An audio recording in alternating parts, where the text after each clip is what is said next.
যে কোনো সম্পর্ক টিকিয়ে রাখার জন্য সবচেয়ে বেশি জরুরি কি? কোনো সম্পর্ক টিকিয়ে রাখার জন্য সবচেয়ে বেশি জরুরি হলো কথা বলা ও যোগাযোগ করা। কথার মাধ্যমে অনেক সম্পর্ক ঠিক হয়ে যায়, আবার কথা বললে অনেক সমস্যার সমাধান হয়ে যায়। ধরুন, আপনি যদি আপনার মনের কথাগুলো আপনার প্রিয়জন মানুষদের সঙ্গে শেয়ার করতে না পারেন, তাহলে তারা কেমন প্রিয়জন আপনার? ধরা যাক আপনি তাদের ব্যবহারে অনেক বেশি আঘাত পেয়েছেন, অথবা তাদের কোনো কথায় আপনি অনেক বেশি কষ্ট পেয়েছেন। রাগ করে থাকবেন? অভিমান করে থাকবেন? না, কখনই না। রাগ, জেদ, অহংকার, অভিমান এগুলো না রেখে আপনি তাদের সঙ্গে সরাসরি কথা বলুন। এতে তাদেরও বুঝতে সুবিধা হবে, আপনার সম্পর্কটা অনেক বেশি মজবুত হবে। দেখেন, বাঁচবেন বা কতদিন? 60 থেকে 80।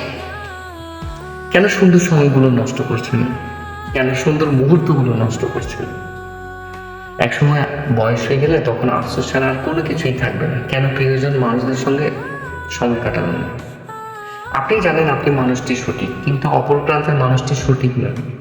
তাও নিজ থেকে গিয়ে সরি বলুন। এই নিজ থেকে সরি বলাটা মনের মধ্যে যে একটা প্রশান্তি অনুভব করবেন, সেটা পৃথিবীর আর কাউকে বলে বোঝাতে পারবেন না। তাই রাগ, জেদ, অহংকার, অভিমান এগুলো না রেখে প্রিয়জন মানুষদেরকে সময় দিন। আর যদি কারোর সঙ্গে যদি আপনি রাগ করেও থাকেন, আজকে গিয়ে তাকে সরি বলুন। দেখবেন মনের মধ্যে না আলাদা একটা প্রশান্তি পাবেন।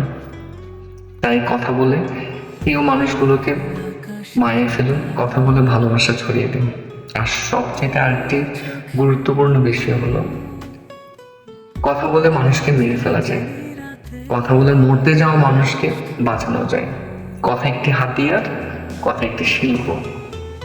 কথা বলতে শিখুন, কথা শুনতে শিখুন, কথার মাধ্যমে ভালোবাসা ছড়িয়ে দিন। নিজেও ভালো থাকুন, পৃথিবীকেও ভালো রাখুন। ভালো থাকবেন।